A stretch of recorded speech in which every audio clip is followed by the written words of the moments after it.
Hey guys, Dr. Josh Axe here. So excited to be sitting here with Zamaria. Hello. And today we're going to be talking about the 5 elements of Chinese medicine, specifically the fire element. And listen, this is a historic way of looking at your health, looking at your personality type. So many of you guys are familiar with things like Enneagram or disc profile or Myers-Briggs. And this is an ancient way of, it's really the first sort of personality-based or personalized medicine.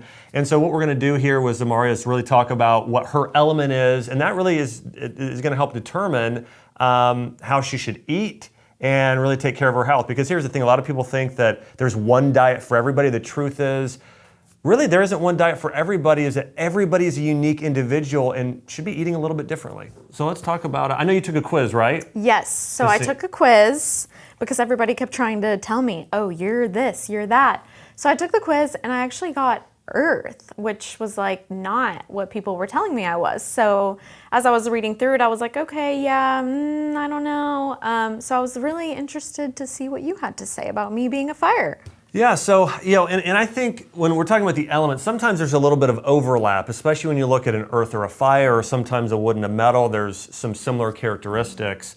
And by the way, sometimes people have a little bit of both, of a couple elements in them, which can be natural as well. But when we're looking at a fire element, there are different things we want to look at. It's their physical appearance, it's the emotions they experience, some of their tendencies, some of the health things they may struggle with or be prone to. Those are some of the most common things we look at. So when we're talking about fire element, when we're talking about physical appearance, they tend to have darker complexion, okay? From an ethnic standpoint, it's Italian, it's Spanish, it's South American, it's Native American. And it's not always there. You can be different elements within those groups, but you're more prone to be in some of those groups. Fire elements also tend to have more pointed features. They have sometimes smaller hands, and that tends to be, some of what they might look like in terms of appearances. Interesting. So culture is definitely something that ties into your element, which makes sense. Yeah. Absolutely, it can be. And listen, are there all different types of elements and people from South America and Europe and other areas of the world, Japan and China and everywhere else? Absolutely. Yeah. But still, there are more of certain elements in certain areas of the world. Yeah, so how do you know if your element is imbalanced? So I know we talked a little bit about the best foods to eat for fire or earth or whatever. How can someone kind of notice those things? Well, first let me say this. So when we're looking at the fire element from a personality standpoint, fire elements tend to be extroverted. I mean, they love to party. Now this is where it can sometimes overlap because earth elements also love to party, but fire elements are known as sort of your prototypical, they are extroverted people, and they're also like magnets. People are drawn to fire elements. They're known to be very charismatic people. They're known to be passionate. That's the biggest way you typically can tell a fire. Would you? There you go. I mean, when we're talking about the number one characteristic of a fire element, they are passionate people. They tend to be more positive thinkers. But passionate is really the number one thing that you're going to see. Now, when fire elements get out of balance, they tend to be overly, sometimes dramatic. Okay, can be one of the things, and that I don't. Could be. Okay. Yeah. So fire elements can be a little dramatic. They can also sometimes deal with anxiety. That would be one of the health issues. And everybody has a negative emotion sometimes when they have too much stress or conflict. But anxiety would be probably the biggest one for a fire element. When we're looking at what that means for them and like what they should eat, fire elements, think of the color red, right, or fire. So beets are very good for them. We really want to nourish the heart. So in terms of health problems, it tends to be heart issues, circulatory issues, sometimes nervous system issues, because your central nervous system gets so worked up. But the foods, again, are really foods that are red in nature. So it's beets, it's things like grass-fed beef. There are other certain foods like cherries actually are very good for fire elements. So those foods that are sort of that dark and bright red tend to be very good. And black, actually coffee, the flavor of bitter, tends to be very good and important for fire elements. What about like raw versus cooked foods? Because I know some people do better eating fresh vegetables or more raw foods, versus some people can't really do a lot of uncooked. Yeah, I mean, fire elements tend to do fairly well, can do well with some raw foods, but I think the bigger thing is that still is going to be fire elements are still going to want to balance. They're going to want some cooked foods. And in terms of cooking, every different type of cooking something changes or makes it a little bit more beneficial for a certain element.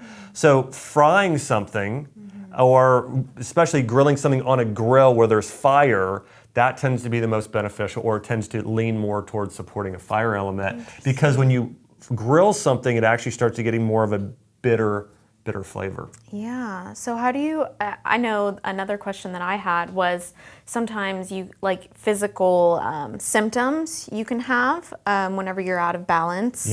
Yeah, so I would say, here's what's important for fire element, is fire elements really need a balance of, they need adventure. Okay, so like that's the word when we talk about what do fire elements crave. They want adventure, they want excitement, and so I would say fire elements need to schedule times of adventure.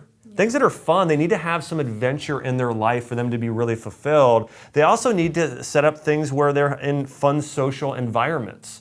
So I think those two things are important. Now at the same time, they need to take some time and relax. And then one other thing too, from an exercise standpoint, fire elements, really cardiovascular exercise, getting their heart working on the cardiovascular system, keeping that healthy is really, really important to fire elements as well. But I would say biggest thing is you got to have some adventure, scheduled into your life. You can do that. Yeah. Something that I found super true was I love spicy foods. Yep. A lot. I love summer. I love the heat. Oh yeah. Yes, I'm very positive and outgoing. I hate the cold. I'm always freezing. Yeah. So all of those things, check. And that all comes down to too, like those warming spices and herbs. Yeah. And think about some of the warming spices. What color is cayenne? What color is cinnamon, which is warming? These are all these sort of red colored black pepper. It's very dark. Like these, in turmeric is really a combination of its earth, but also is a little fire. But really cayenne, it's, again, long peppers. These things really support your circulatory system. So in the winter months, really important for fire elements that they keep their circulation going through doing exercise and through getting the warming spices in their diet, especially in the wintertime. Awesome. That was really interesting. Yeah, so again, just some takeaways for fire elements. Anybody watching this? Fire elements are passionate, they are enthusiastic, they are positive, they are extroverted, and they're a lot of fun to be around. Now, if they get out of balance, they can get a little dramatic, okay? And that can, be unhealthy for them if that goes on for too long. From a dietary standpoint, fire elements want to make sure they're getting some of the spicy foods, the red foods like beets, and foods that really help build your blood and your heart health. In Chinese medicine is important. And then the taste of fire elements is bitter, so coffee, dark chocolate, those sort of bitter foods are really, really good for sort of nourishing the heart and these different areas for fire elements. And the last couple things here, again, I do think fire elements are also, they're known as being influencers. They sort of have these magnetic personalities. And so, I think it's important to remember too, fire elements too, one of the things that's important for them too in terms of their work is that they're doing something they're passionate about. Fire elements have a really hard time. Now, some people like metal elements, they're very organized and black and white, and as long as things are structured, they're fine. They could be, and which is great, but they could be accountants or somebody dealing with finance, somebody that's or putting on events, like very organized and structured.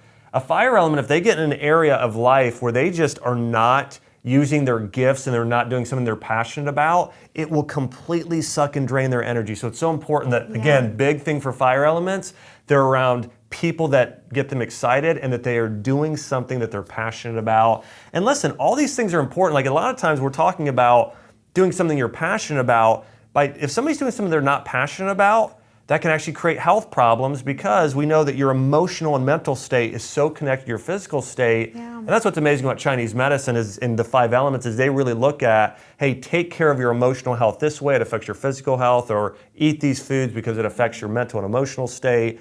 It's all connected. It starts from within. Starts from within. So. And I mean, like you were saying, I'm the social media community manager here at Ancient Nutrition, and right. I love coming into work every day, and I feel passionate because I get to be social with our community and our people, which, like I said, I love. So there you go. There you go. Well, Zamaria, thanks so much for coming on today. I appreciate everybody watching here on our Ancient Nutrition channel, and we'll continue to talk more about and watch out for more videos on the 5 elements of Chinese medicine.